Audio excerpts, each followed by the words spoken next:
Hi, I'm Scott Miller, CEO and founder of Circles USA. Welcome to Circles. You're beginning the planning process. This is the second stage of 4 stages. The first stage, the assessment phase, is where you've determined to bring Circles into your community. So congratulations on doing your due diligence and deciding that this is an approach that you want to use in your community.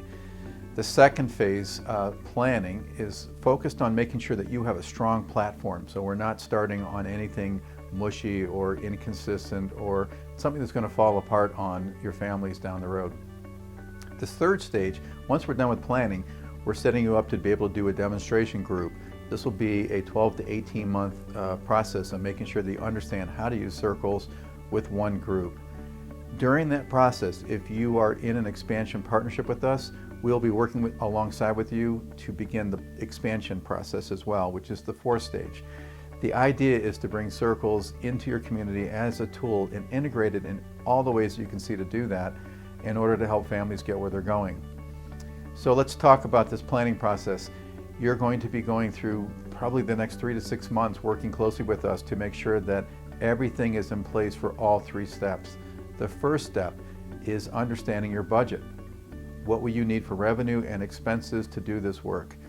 The second is going to be hiring staff. Whatever staff you have to hire, they'll need to be brought on board and then brought into our training programs and certified to be able to do Circles.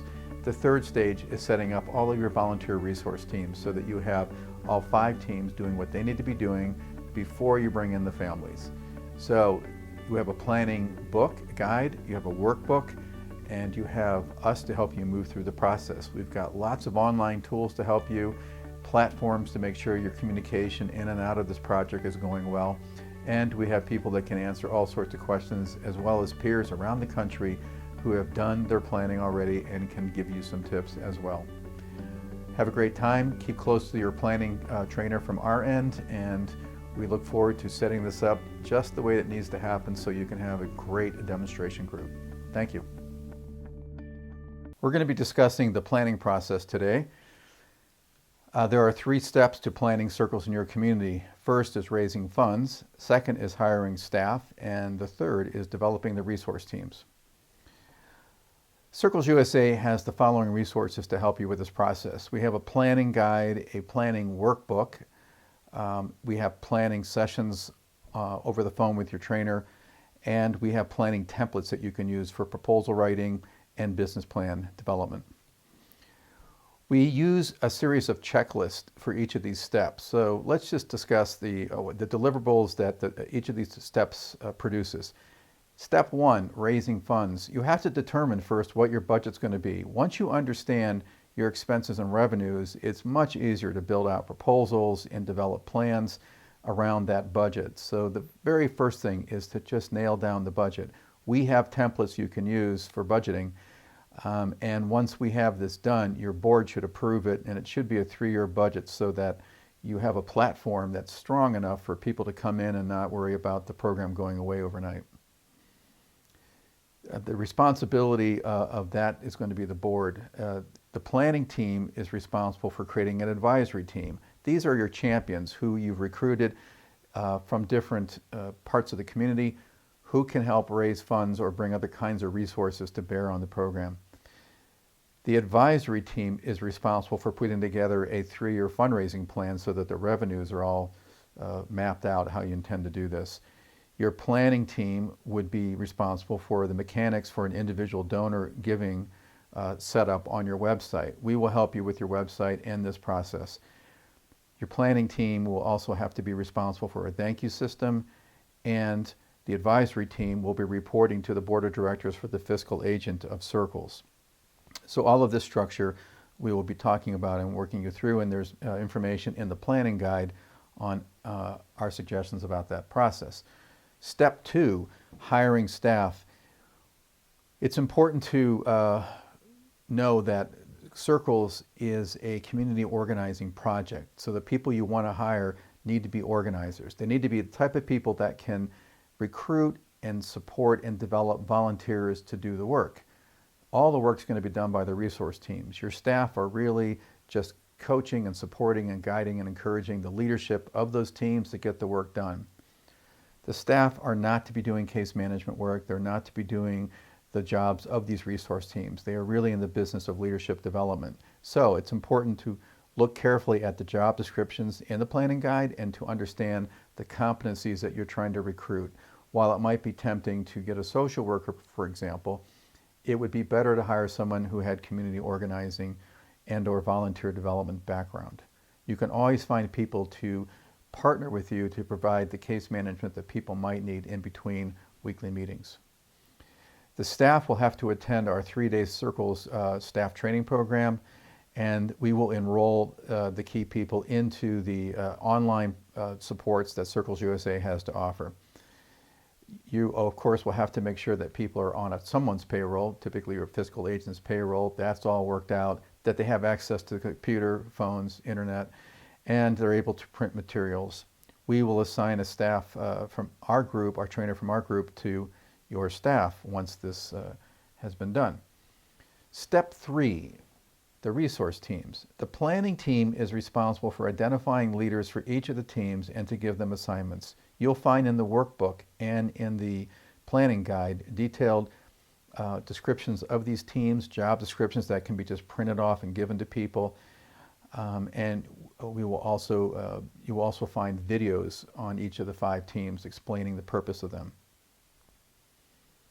The planning team's job is to work with the staff to train these leaders for each of the resource team members so that each of the resource teams has someone who is getting a lot of support to make sure that his or her team is doing the job. The team leaders are responsible to work with you to recruit members for these teams and to provide some training to them. So let's just review the deliverables for this demonstration readiness. Number 1, your assessment. The circle leaders are screened and they're ready for being involved with Circles. You'll find in the staff training manuals and the hands-on training all the information that you need to be able to assess who's going to be able to succeed with Circles. The data system, you should have someone who's responsible for that, has been trained by us, and has begun to enter in initial data so they know how that process works. This is really important. Every circle leader needs to be brought into the data system before you begin, so you have baseline data that's accurate, and then you'll be inputting data after the class, the first 12 weeks, and then every 6 months thereafter.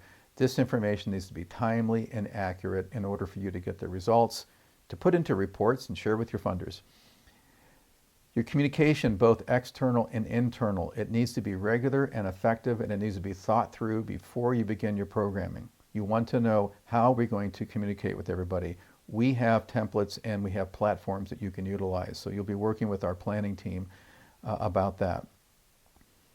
The heart and soul of Circles are the weekly meetings, so your facilitators need to be in place and feel competent about what they're about to do, which is to take a group of 15 folks and their families through a 12-week process and then 18 months worth of support meetings minimum. We are in the process of building out some videos to help support those weekly meetings.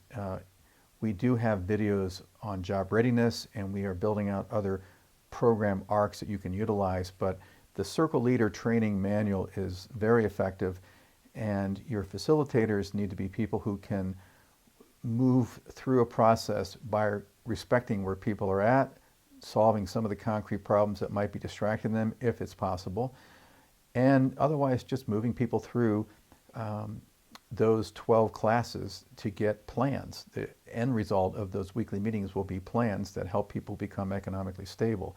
This is how they think they're going to get where they're going to go. So the space needs to be your ally, not your enemy. It's got to be convenient, functional. It's got to be some place you want to come to. The parking should be easy. It just ought to be a nice place that people want to keep coming back to. The research shows that if people come back to meetings, they will progress. They'll get better outcomes. So it's very important that you've picked the right spot and you've got consistent meals, childcare, and children programming in place. Again, our materials will walk you through all of that. Let's talk about circle leaders. You're going to need to set up the referral system with your community partners to be able to enroll circle leaders. The partners need to understand who you're looking for And the assessment of circle leaders is we're looking for people that want to change. They're willing to put some energy into this. They're willing to work with volunteers. If they've had a history of drug abuse, mental illness, and/or criminal activity, there's been enough recovery, typically about 6 months worth, that you can build off of. We're not in the major intervention business. We're in the recovery business, the ability to bring people to where they want to get to economically without having to ask volunteers to do things that are really above the call of duty and their abilities. Circle leader interview process will result in you meeting with at least 25 to 30 potential circle leaders so that you can enroll 12 to 20. And you should make sure you have a background check system in place. Your communication system, your phone and email response system has to be established. You have to be able to be ready to answer the phone and your emails, put together a newsletter and a calendar, have your donor system in place, your thank you system, and again, your staff have to have everything that they need to do their job. As we start thinking about the weekly meetings, you'll need to have 2 to 3 facilitators, preferably volunteer facilitators, working with the staff in order to begin both the circle leader and ally training. And then once people have gone through enough training, they can begin to be matched into circles. Meals should be organized 6 months out if you can. Get as many groups as possible to donate a meal a month. 4 would do it. Maybe every 2 months, you might have to have 8 partners. Child care workers need to be hired and or secured as volunteers. Lots of places have gone to schools to find students who are able to do some of this work, who are in the early childhood development business or wanting to get into that. The space should be secured, have access to child care, kitchen facilities. A liaison to the facility owners has to be in place in order to thank and resolve any issues that might happen with the space. And then you should develop a welcome committee to be able to greet new people and make sure that everyone feels at home. The ally recruitment team is a committee of the recruitment team. You'll need to have 2 allies for every circle leader. The ally facilitators need to be enrolled and trained in how to do this. There are ally training manuals and there are ally videos that are very instructive. People need to get familiar with that before they start talking to lots of allies. Circle orientation sessions can be organized to enroll potential allies, and your ally training program prior to class 8 should be completed so that we can begin to start introducing people to one another. Again, your background system, check system has to be in place. Okay, your services team is doing its homework before you even bring families into the process. You want to have referrals established with names and contacts for mental health, drug abuse, emergency assistance, healthcare, childcare, housing, transportation, and even a giving-receiving system in order for allies and circle leaders to share things that people might need or want. Some people have set up storage units where they can put appliances in the event that a refrigerator breaks down in the middle of the week and it's an emergency and somebody needs it. The Big View meeting and the cliff effects, we have a cliff effect planning tool. Someone will need to be trained on how to use that and be able to help your circles figure out what the cliff effect will look like as they progress with more earned income. The Big View meeting is designed to have a monthly way in which you can bring the whole community together to discuss what's being learned in circles and how do we reduce the poverty rate in our community. You should have at least 3 volunteers assigned to helping circle leaders with analyzing their current and future budgets using the cliff effect planning tool to the best of your abilities. There should be volunteers that like to help with budgets and can help identify deals to lower expenses. Finally, you should have an advocacy group that's talking directly with your legislature about the issues of the cliff effect and other barriers that are coming up. The Jobs and Education team, its purpose is to identify employers that you can refer circle leaders to, begin to understand how to use our new job readiness program, look at the GED and post-secondary contacts in your community, the financial aid and admissions requirements, so that you've got names attached to every one of those. Sorry. Let's go ahead and start that last sentence over. The GED and post-secondary contacts, you should have all that in place so that your admissions and financial aid information is all there for the main places that people are likely to want to go to school and or get training. Workforce development, you should have a group that understands how it works and can refer people into that. So you can see that this group is really kind of taking a look at what's out in the community, what are the best leads, and how do we help people along those pipelines to get those opportunities. So let's just recap. The planning process includes your board signing off on a 3-year budget that's been created by your advisory team. The advisory team agrees to raise these funds over the next 3 years. You have staff, preferably 2 full-time folks who are hired and trained, who know community organizing and volunteer leadership development. That's what they're going to be doing more than anything. You have a communication system in place to handle internal communication to everybody and external communication to the wide world about what you're doing. Weekly meetings need to be nicely organized well in advance before you bring anybody into this process. You should have a way of recruiting and supporting and encouraging allies. That should be in place as well, again, before starting your program. All the community services that you think people are going to need should be found out about and relationships established with names and contact numbers. Your Cliff Effect team ought to understand how to use the planning tool and be able to work with solutions around mitigating some of the problems that will happen when people increase their earned income and have to leave benefit programs abruptly.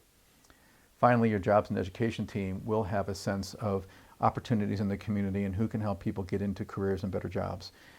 That's a flyover of all this. The planning staff here at Circles USA will support you through every step of this.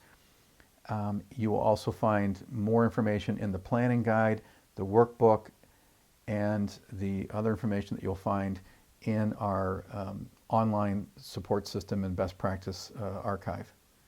We look forward to your questions. We're glad you're on board, and we look forward to setting a strong platform so that there's no need to go back and hit the restart button whatsoever.